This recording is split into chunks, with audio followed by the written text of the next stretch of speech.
Hey, what's going on, y'all? How y'all doing? This is D-Ross of Dwayne-Ross for Passion2Profits TV. And I got to tell you that I am so appreciative to the people who have reached out to me in the last like 58, I'd say in the last 2 days, right? Last 48 hours, a little over 48 hours. But I've had some real positive feedback, individuals who have been just excited about an announcement that I plan to make in a few minutes. But before I do that, first of all, I apologize for being a little bit late. I was on my way here from another event, and now I'm here. And a lot of you already know that Congressman, uh, you know, Mr. John Lewis, he has succumbed to a situation. He's passed, and so today I want to have a moment of silence. I'm gonna see if I can share my screen and just take a moment to recall the situation when it comes to him.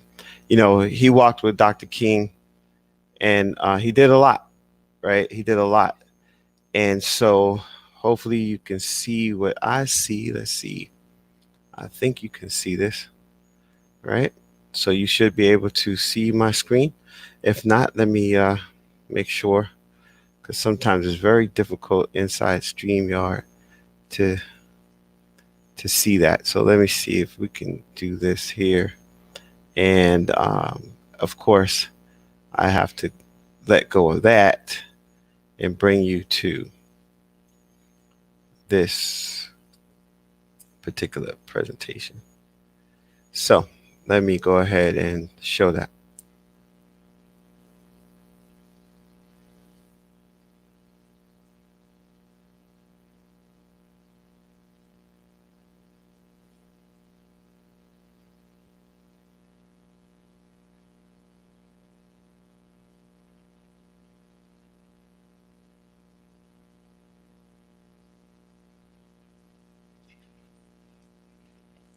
Do not get lost in a sea of despair.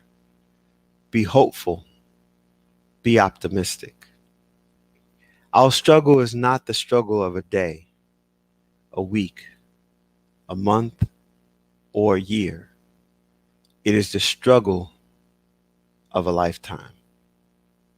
Never ever be afraid to make some sense, to make some noise, to make some adjectives, you put it in there, but make some noise and get in good trouble. Good trouble, necessary trouble. Dr. Lewis here, Congressman John Lewis. A friend of mine, he's actually named John Lewis, and it brought me to thinking about that person. But what I, wanted to do today is just kind of take a moment and, remember and reflect some of the things that John Lewis stands for or stood for. His quotes are seen all over the place. But one of the things about him is that, he stood with Dr. King and he walked with him. That whole scene of the cops taking over, the Pettus Bridge when they came against them. That was a serious situation for our history, right? And over the years, he's really been very vocal about a lot of different things. And he actually served for 17 terms in the White House. Now, of course, when you start serving from, 1987 or something like that, um, it makes you think about some things, right? How much change have we seen in all these years? Have we actually seen the change that we want? And one of the things about him is that he also stood up for the idea that Gandhi stood for, which is we need to make sure that we become the change that we want to see.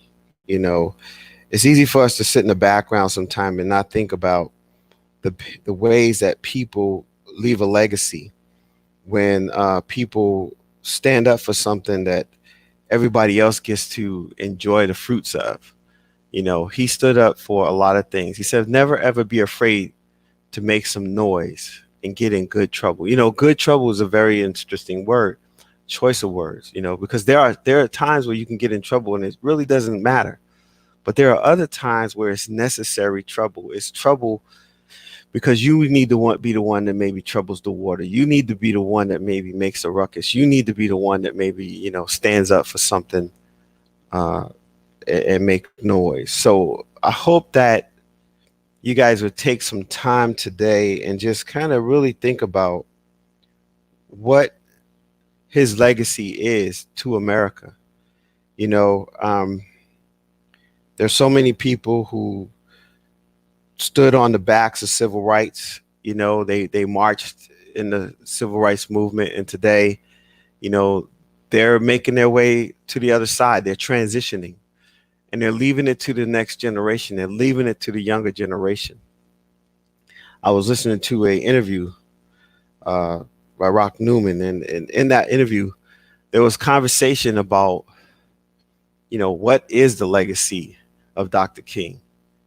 And so many people get caught up in the dream and they forget about the actions that makes the dream possible, right? And so as we take a moment of silence to remember John Lewis, just remember this. He was the son of a sharecropper. He stood for non-violence on one of the most bloodiest days in American history. They called it, the Blood Bridge, right? The Pettus Bridge. And that was just for us to have the right to vote, and today we're still fighting for just the right to be heard. And in the streets, you hear Black Lives Matter. And the reason why you hear it so heavily right now, because so much has just been in front of us over the last couple of months. On top of that, we have this pandemic. So just, as you think about this, think about those that have stood up for the struggle, and he said it here that's so well said. It's not a struggle of a day. It's not a struggle of a week. It's not a struggle of a month. It's not a struggle of a year, but it's a struggle of a lifetime. I heard some people say that they're feeling this despair. They're feeling like it's never going to change. They're feeling like it's never going to be enough. One of our brothers stood up not too long ago and he made some remarks that were called anti-Semitic. And that was Nick Cannon.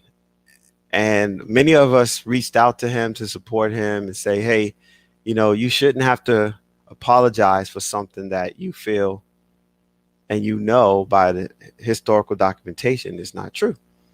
That's like someone saying Christopher Columbus discovered America, and then you finally say, no, he did not. It was a land was already here, inhabited by a whole bunch of people. And then somebody says to you, well, that's anti-American, right? It's the truth. You have historical documentation. You know what it is. You shouldn't have to apologize for saying that. And so when he did apologize, he did not stand up anymore for the struggle. He actually had to succumb to the powers that be, Viacom and the rest.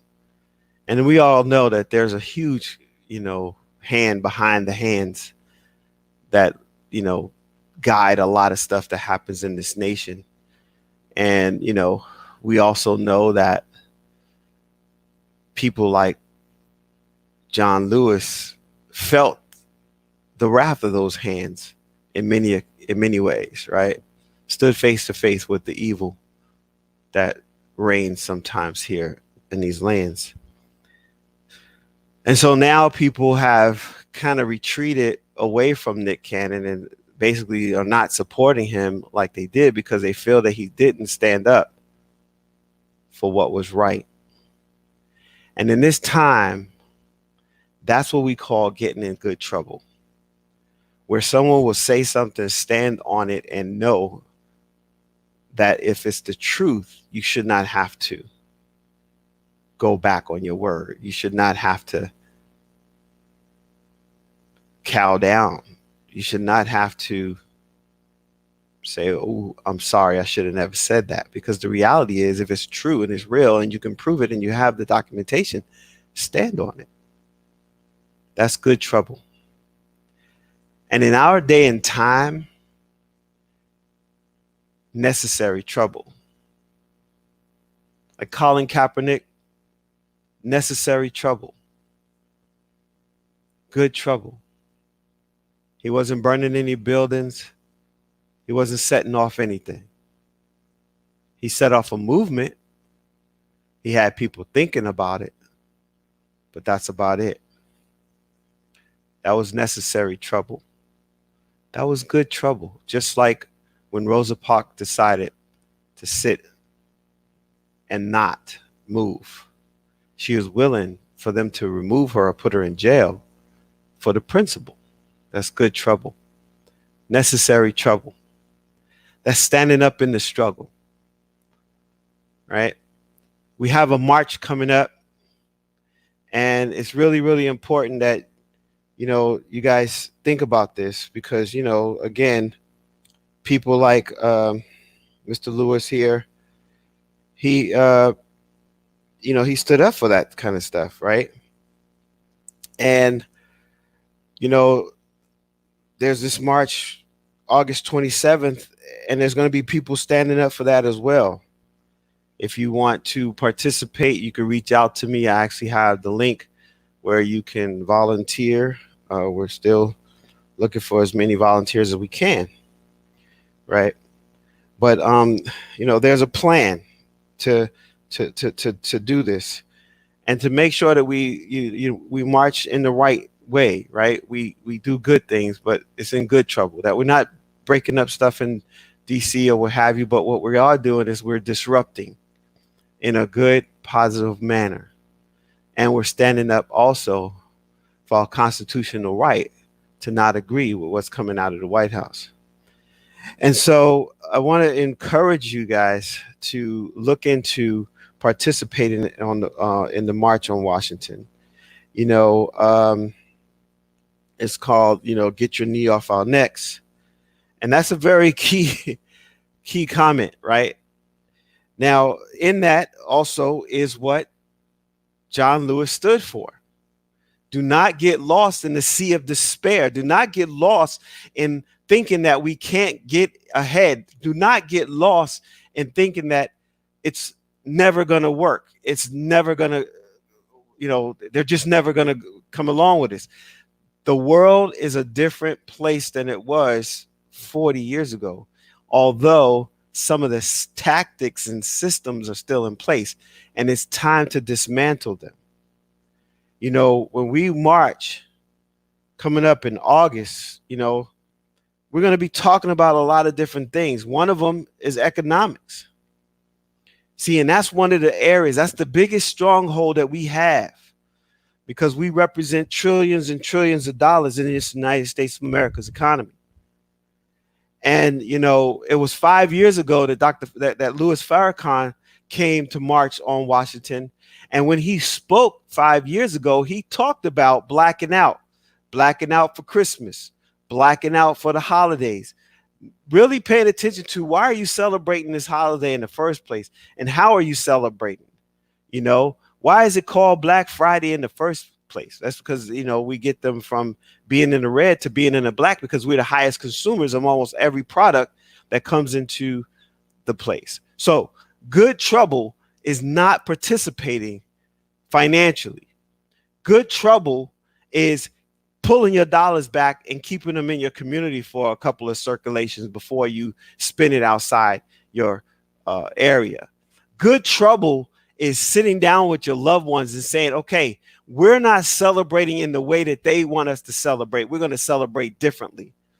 Maybe we still give gifts, but those gifts will be gifts that we created, gifts that we purchased from people overseas, gifts that we purchased from our own communities, and we engage our own economy.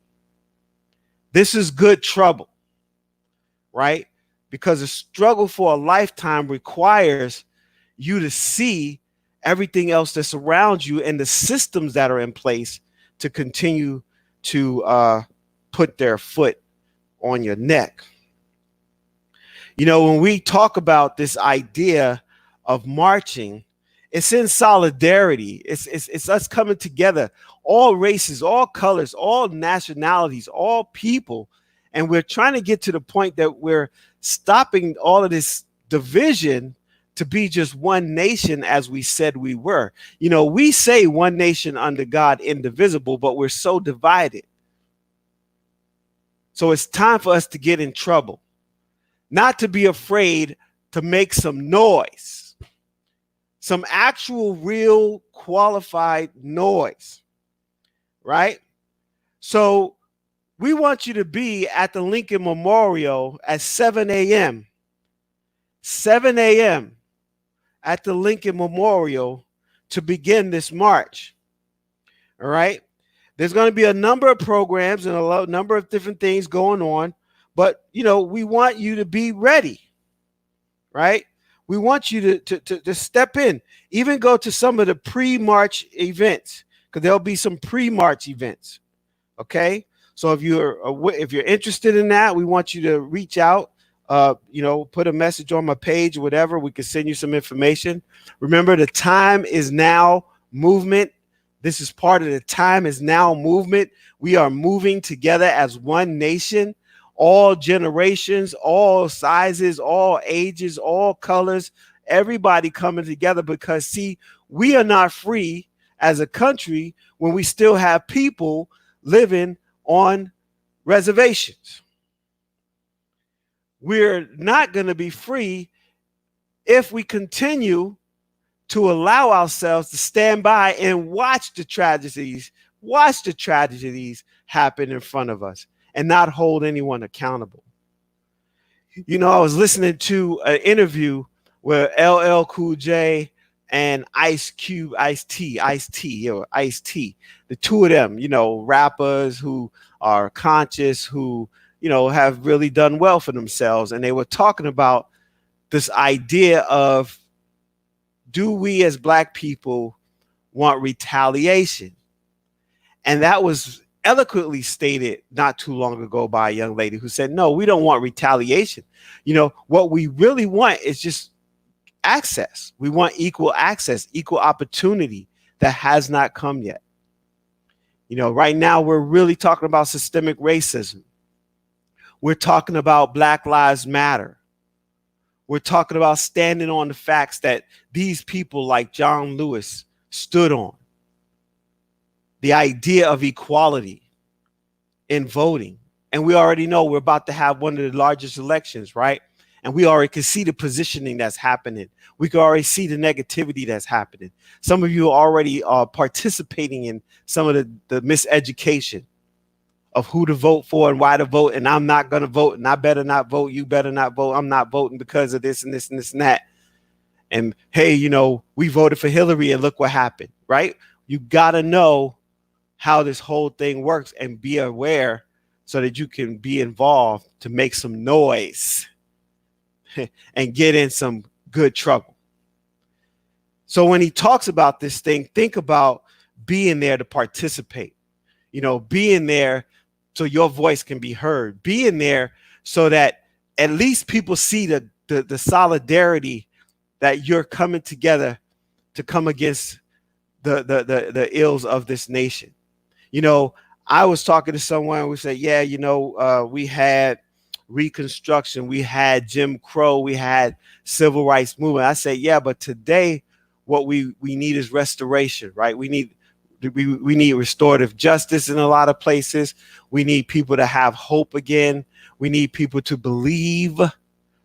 We need people to stand up and be heard. And of course, we as a nation need to come together, because it's now time for America to really think about reparations and stop talking about it and be about it. And not just let one little town somewhere or one little state somewhere do it, but across the board, they already know this is the way it should be done. They've been calculating this for years. They know the numbers. They know where the disparities are, and just make it right. Housing disparities, redlining is still happening. I talked about that last week. You know, that just happened in Chicago. It's crazy that that's happening in 2020, right? But there's going to be a number of people talking, because we cannot let the lives of people like Breonna Taylor just go to the wayside.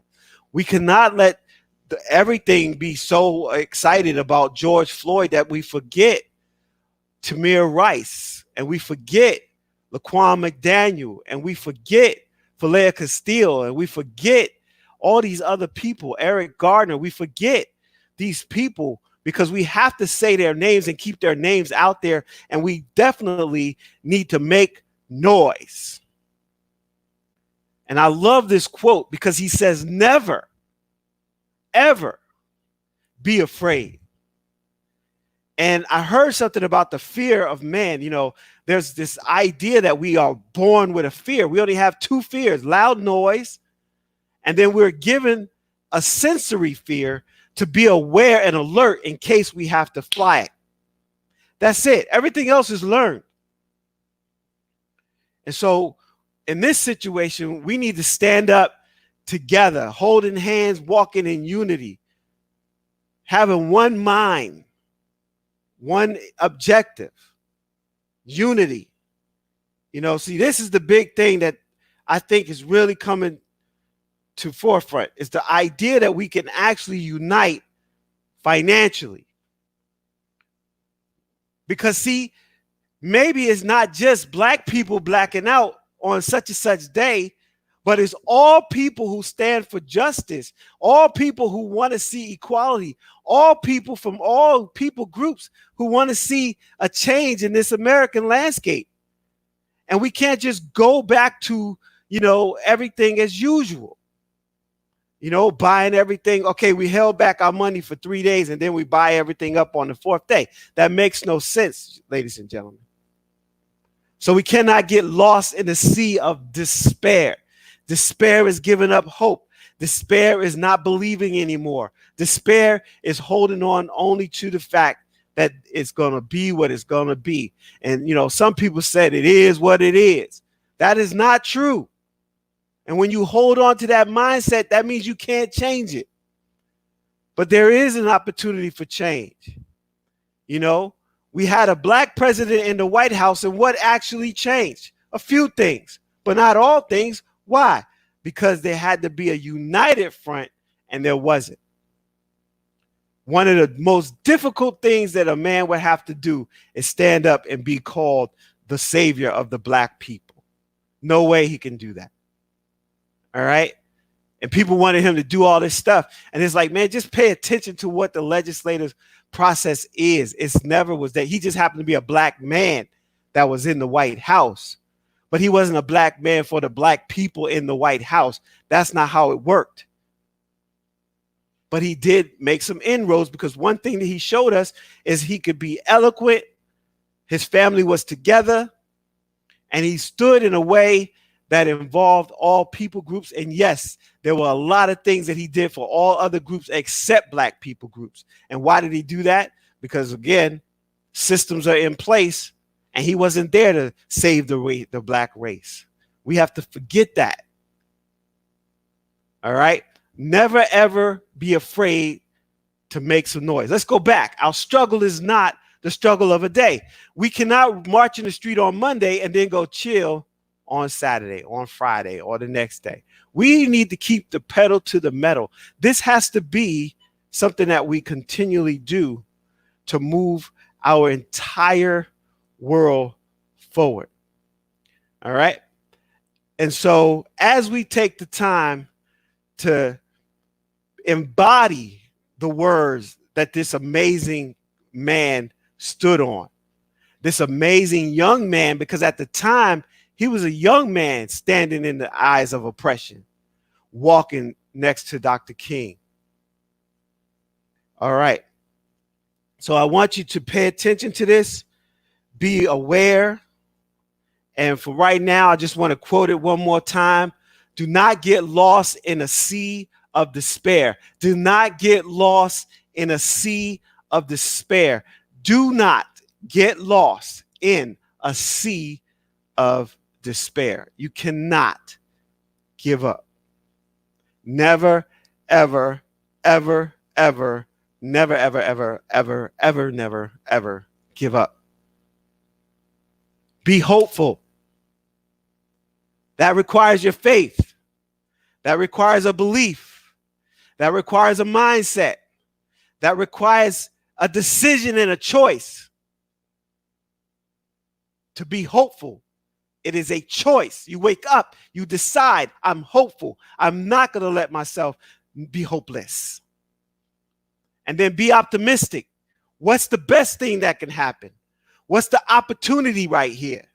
How can I grow from this situation? What can we look for that moves us forward? How can we keep moving forward? Because again, there's so many times that we're going to be pushed down, kicked to the side, marginalized. And we already know that. We know our history. What is our future? Who are we now? Our struggle. It is a struggle. It can't be easy. Nobody's going to succeed power. I mentioned that last time. Okay. That's the words of even the orator himself, right? Frederick Douglass. He said power will never concede without a struggle, without bloodshed. There's going to have to be a situation. Now, you heard 5 years ago, give us justice or else. That's what we marched on the last time. Give us justice or else. Well, what you're seeing right now is the or else. Or else we won't participate in this. Or else we won't go here. Or else we'll pull out from this. Or else we will no longer support X, Y, and Z. So our struggle is not the struggle of a day. It's not a struggle of a week. We can't do good for 2 weeks, 3 weeks, 1 week, 4 weeks, 5 weeks, 7 weeks, and then think that everything is going to be all right. Not a month. You know, we got to think generationally, not a year, but it's a struggle of a lifetime. What if our ancestors gave up the first time they was whooped and beaten, chained and strapped to trees during 100 years of lynching? Don't let nobody tell you it wasn't 100 years. It was over 100 years, but 100 years where it was a federal law on the books that supported it. Till Ida B. Wells came and fought it. What kind of struggle, right? It was a struggle of a lifetime. Some of us, we're struggling today so our grandchildren or our children's children will benefit. So be aware of that. Make sure you're paying attention to that. That's so important. All right. If you're not paying attention to it, you can get caught up. All right. I want you to be aware of that. Making sure that you know exactly what it is that we're doing. All right. So never ever be afraid to make some noise we talked about and get in good trouble, necessary trouble. All right. I am so happy to have an opportunity to talk about Mr. Lewis and about these things that he stood for. And of course, on my own, of course, I have to, think about what is it that you stand for, Dwayne? What is it that you are, holding on to? What kind of hope are you holding on to?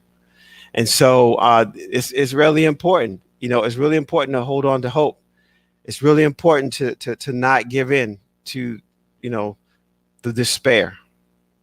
And so, again, as we take some time today, I want to say thank you to Congressman John Lewis. And then right now, I'd like to just take a moment of silence to just remember him and, give him just this moment of time and think about and reflect on the dream and those that believed in the dream that stood next to Dr. King. All right.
All right. So thank you so much, John Lewis.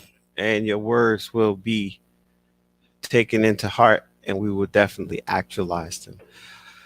All right. So, for those who sent me a message, thank you very much. I just got the message. Actually, I had no idea that you could not see his information on the presentation, which means that the presentation probably you wasn't able to see that as well.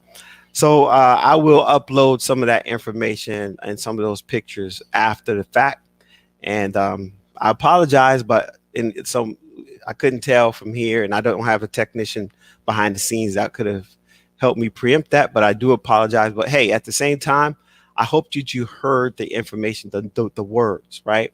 Again, showing those words again. Let's make sure we keep those words, you know, in our hearts, right?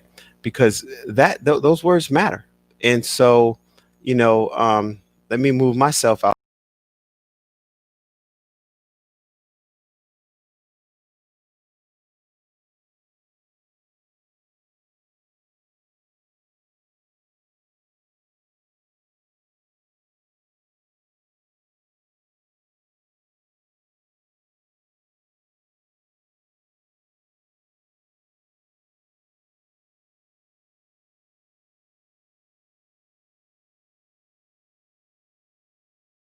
John Lewis. All right. So most of y'all know that I am the author of the book, No More Crumbs from the Table. I have been behind the scenes working on something really cool for this next time of my life. I'm actually it's interesting. For people who know my background, who knew me from back in the day, you know that I was involved with personal development. I worked, I've been on the stage with Les Brown, did a presentation before and won this really cool speaking thing. I was doing some work with Jack Canfield. I worked with the Goals program, which is a program that he created way before the whole chicken soup for the soul phenomenon and all of that, right? And I was doing pretty good, and I was flying around and doing a whole bunch of stuff for my book, No More Crumbs from the Table. But what happened is I kind of got caught up in my own situation, and then life has a way of bringing situations to you, and if you succumb to them, you can put yourself in a bad situation. So I mismanaged the moments, I mismanaged my time, and actually lost my confidence. And I got to the point where I was just kind of just going through the motions, and then it all fell apart. And when it fell apart, sometimes, they say Humpty Dumpty fell on the wall. Humpty Dumpty had a good fall. All the king horses and all the king couldn't put him back together again. So the only person that was able to put me back together again was God and his spirit. And he spoke to me in the middle of the night one night, and he says, I gave you this thing to do, and there's people still needing it. And so recently I've actually, started kind of cultivating it again and cultivating this whole passion. And you guys saw me on the 31 days of positivity. And then I was on 30 days of video with LinkedIn, and people were saying a whole bunch of stuff. And I got all kind of, comments from different people, and when you're going to do your next speaking engagement. And then COVID hit, and, the whole COVID thing took longer than we expected. And I started doing some online stuff. I started doing this show. And as I was doing this show, it was people available to watch, and it was kind of cool. And I'm watching them watch me, and watching them watch, all kind of cool stuff happening. And then all of a sudden, I got to the point where it started slowing down, because everybody's available now to kind of go wherever they need to go, and they're doing that kind of stuff. And so I was like, well, shoot, what do I need to do now, right? Where do I need to go?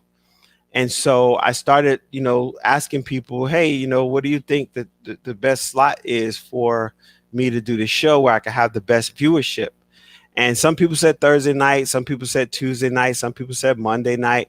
And so I'm still not sure what day it's going to be. I do know that I probably need to either move to Sunday or a different night of the week, because Saturdays and Fridays are still people's party nights.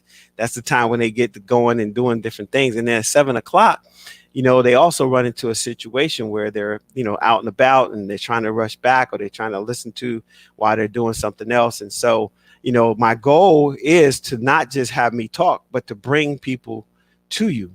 And the last 2 weeks, I've had people cancel, and I've had people say, "Oh yeah, that's right, I was supposed to be," and then they weren't there.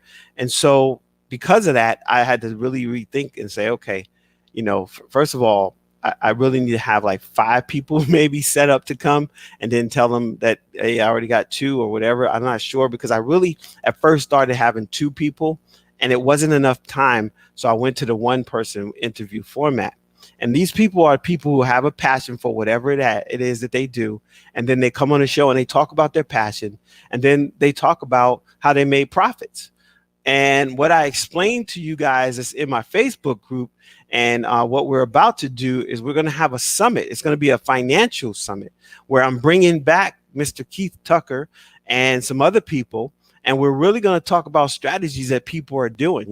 I have a couple people that's into real estate. I want to bring them back and talk about the real estate investing. I have somebody that actually buys tax liens and they sell them. I want to bring them back so that you guys can hear from them. I got somebody that I was talking to that does financial, help you with your credit and get your credit straight. And, we do that with financial with my econ as well. But, I don't want to just have one perspective. I want to have a number of perspectives. I even have a young lady that I just recently went into business with, because if you guys remember, I said that the goal was multiple streams of income. So I've actually started in these different things. And the investment group that I'm involved in with Forex investing, that's really cool.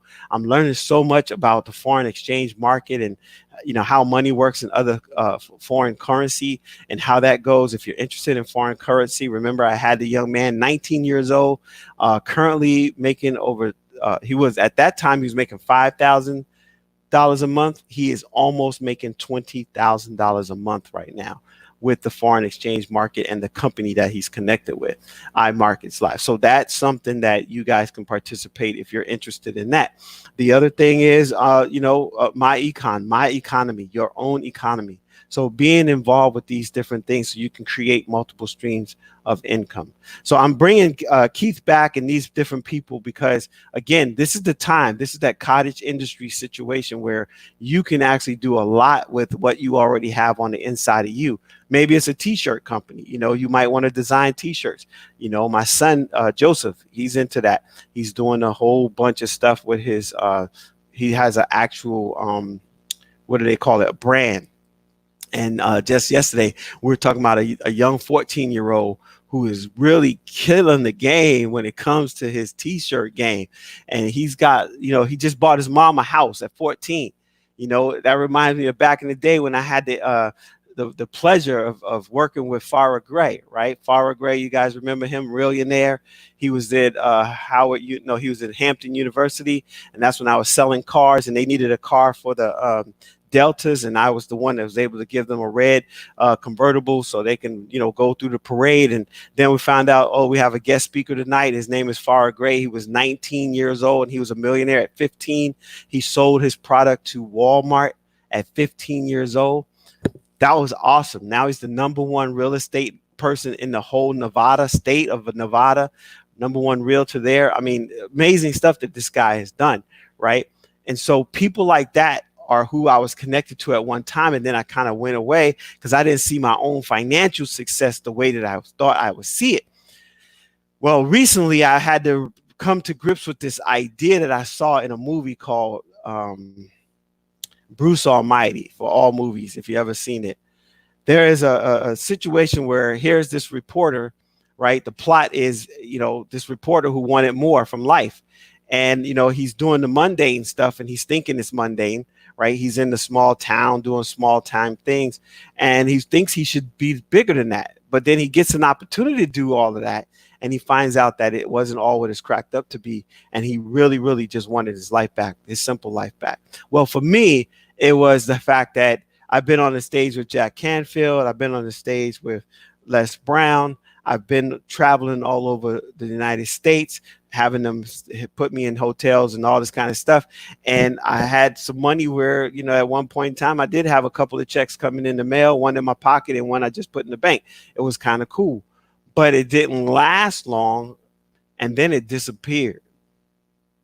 And so this is the time to come back to that same stuff that I taught people. No more crumbs from the table. You don't have to settle for the crumbs. You don't have to wait for somebody to die for the promotion. You don't have to wait to start your business when you retire. You don't have to get excited about your passion after whatever date that is. You need to be involved in it now. And so I really, really have decided, and God has actually showed me. He said, you know what? I've redeemed your time. I've redeemed your voice. I have had people reach out because of this Facebook page and say, man, I am so excited about my dream again. Hey, man, I am so cool and pumped up right now because of what you said about X, Y, and Z. I did the thing on LinkedIn and people were like, man, way to go, man. This is so amazing. I appreciate it. And I'm thinking, I'm just doing my thing. I'm not really trying to like change the world or nothing like that. I'm just doing my thing, right? But my thing is a God thing. So therefore, if it's a God thing, it's a good thing. And if it's a good thing, it's going to grow. And I had not paid attention to the fact that it can grow in a way that I didn't understand. Right? Where I was at a gas station, I'm getting gas, and this guy gets out and he walks over, and I don't know who he is really. He kind of looks familiar. You ever had that moment where the guy, he kind of looks familiar, whatever. He says, hey, Mr. Ross. And I'm like, yo, hey, man, how you, man? And he's like, hey, man, da da da da da. And he starts telling me this story about him being in orientation with me and how his life had changed. And he went from working for this pennies pretty much for the dollar to owning his own painting business. And he had got a contract and all this stuff. And he said, it was because of you and what you said. And I'm like, what did I say? I don't know. I don't remember. But his life is different and it's changed as a result of that. And what God has showed me in this quiet time is I've never left that from you. You still have that, Dwayne. You still can do that, Dwayne. As a matter of fact, as long as you're breathing and you're alive, you can move forward in that thing, in that gift. And so I am kind of re-energized with no more crumbs from the table, how to discover your tag, your talent, your ability, your gift, and put it to work in the earth. And so what has come back to me or what has grown from this is the Write Your Story course. For you guys know, the Write Your Story course, I'm teaching it at the community college. I've been teaching at the community college since 2016, and COVID has put me in a position to put it out there online. And then I got a coach who said, well, Dwayne, your prices are way, way, way, way too low. And I was like, well, what are you talking about? What do I need to do? And she said, well, I need you to up your game. And so August 8th, I will be releasing the Write Your Story course. It's the Write Your Story self-publishing course, where it'll be a live course taught over 7 sessions, 8 total, because we're going to have the first one is going to be an orientation, an invite, where anybody could come. It's free. I'm just going to share some knowledge with you, show you the breakdown, why it costs this, why it costs that type of thing. And then from there, I'm going to be able to, expand, show you some other things and then walk you through the process. It's called a Do It With You program. That's the difference. I've been doing the do it yourself model where I teach it, give you the info, show you the spots, and hey, have a nice day and go do your thing. And what I discovered is that a few people are successful, but I want 100% success. I want at least 90% success. And so the do it with you model allows me to stop step by step and show you. I have my own group of people. So you actually have access to low cost, middle cost, and high cost proofreading, editing, copy editor, people that will, just do grammar. I mean, we got all of that covered. For those that have a children's book, you guys know I just released I just released Olabisi Darami's book, and Andy and Friends, right? Eating Healthy God's Way. That has become a series. A little while ago, I had a young lady I showed you on a video. We had to make some tweaks to her book, so we're gonna re-release it. But the South Carolina Garden, that's Tanky. Right? We got a character named Tanky that's doing some stuff. So you probably have something on the inside of you that you need to get it out of your head, out of your hands, and into out of your heart and into the hands of those that can consume it, including yourself, right? And it also puts you in a platform to now speak, right? Because now you'll have something to present on, something that you can actually, put out into the universe and actually see a return on that investment. So I'm going to be helping you walk through the process. And the goal is, if you do everything that I'm telling you to do, and I'm coaching you to do, because I'm a dream coach, I'm coaching you through. When I coach you to the end of that situation, you will have a product in your hand. Now, it'll be the MVP product, right? Most, what they call, this is the minimum viable product, right? A minimal viable product. It's that first time out. You can't fix something if you don't put it out there first. Let me say that again. You cannot fix it if you don't put it out there first. So what I'm doing, I'm helping you get that first one done so you can breathe. You can say, whew, man, I got the book in my hand. I got the book in my hand. Now you can go through it and say, do I really want the picture there? I need the picture somewhere else. Or maybe you might say, you know what? I love the way this looks, but I want to do such and such. And you give it to other people and all that kind of stuff. It's just amazing what happens with you when you get it in your hand and it's an actual finished product. You feel one way when it's just the beta test, when it's just the beta test. But when you get to the point where you're now holding something that you created, like your baby, you created it and it's in your hand and it's real, everything changes. Give me a second.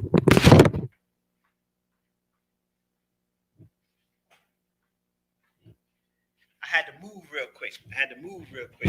All right. Had to move real quick. Because see, I was on that side of my room in my other area where I had my white wall, but I'm on a green screen. But look, this is Amanda, right? Amanda Goddard.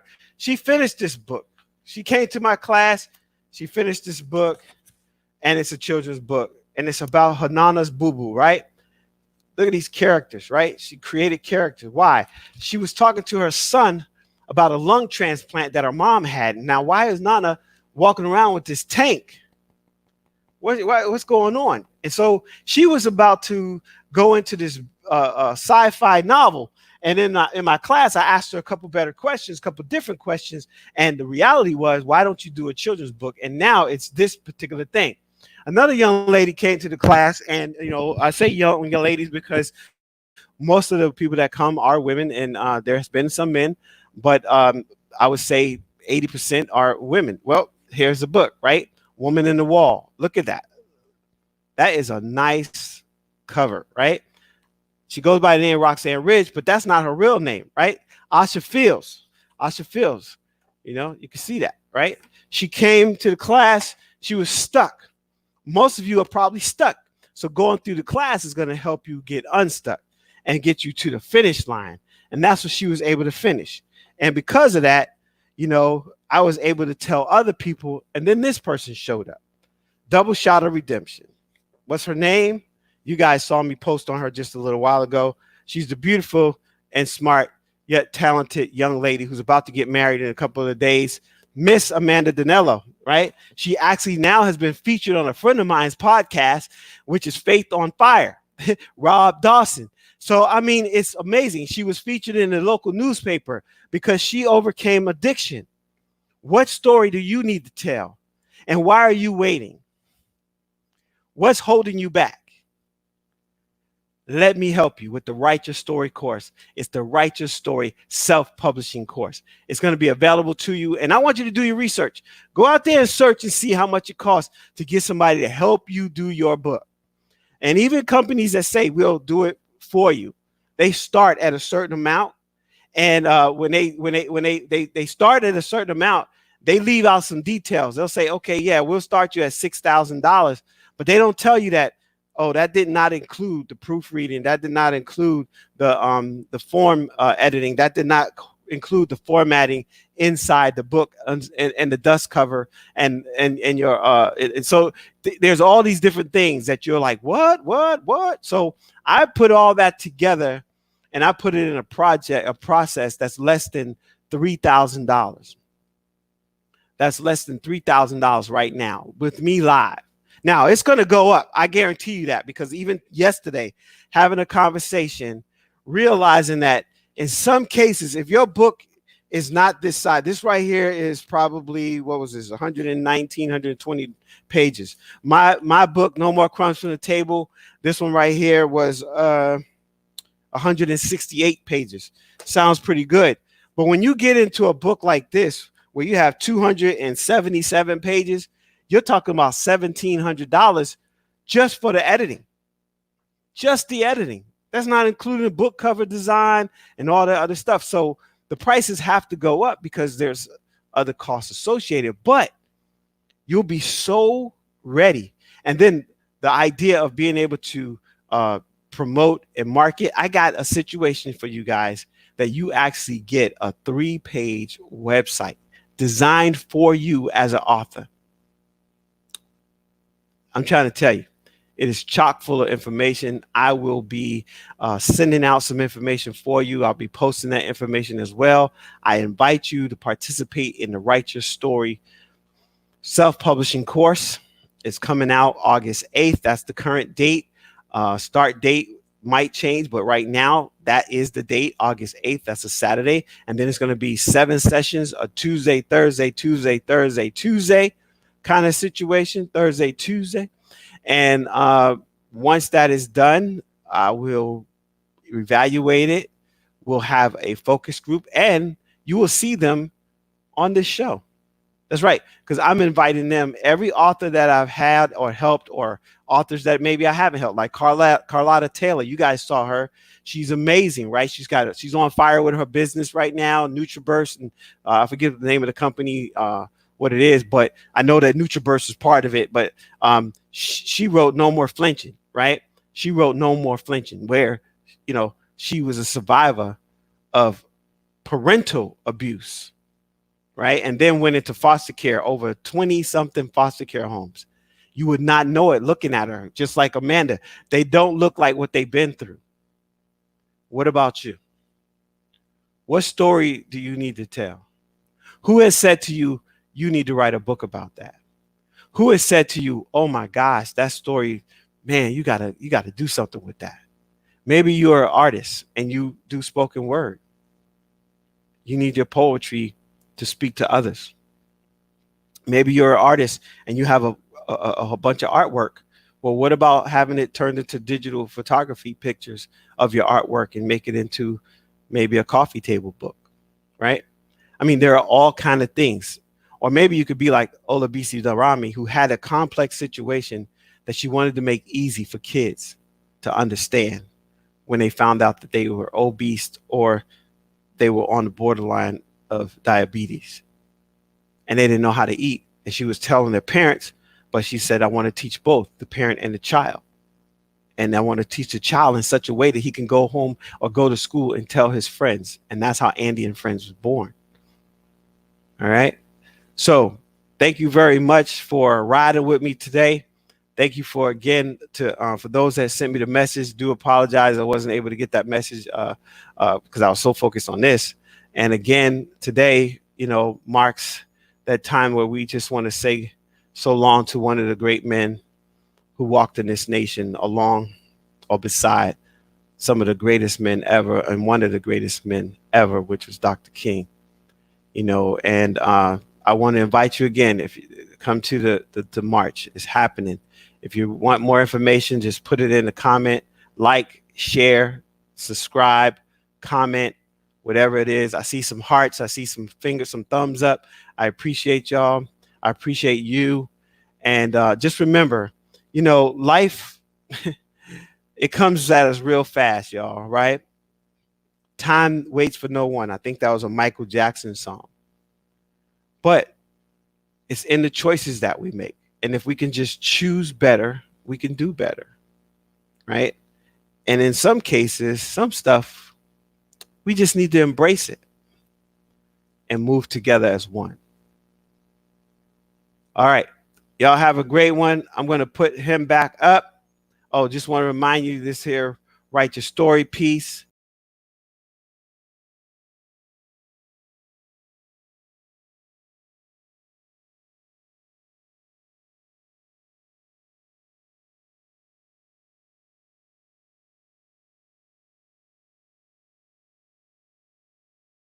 consultation, okay, free consultation at Dwayne-Ross.com, and you just put your information in there and actually make an appointment with me, and I will sit down with you for 30 minutes. It usually goes over 30 minutes because they get so excited about their project, and then I go from there, and I want to make sure I'm only taking 10. Here's the deal. The discount that you're going to see is only available for the first 10 people. The class cuts off at 20. I'm not going to have more than 20 people per session. And currently I have it set up to do three sessions for the year. All right. That might change, but at this point, that's what it is. All right. 2 sessions back to back, a break, and then another one. And then I'm going to reevaluate. But I will let you know that the first 10 people, you're going to get what's called the inaugural course discount. That's because it's the first one. You're going to get that discount. So check that out when it comes out. Be looking for it. I did make a post from LinkedIn, so there's probably on this page as well. But I'll see you on the next page, the next post, the next YouTube video.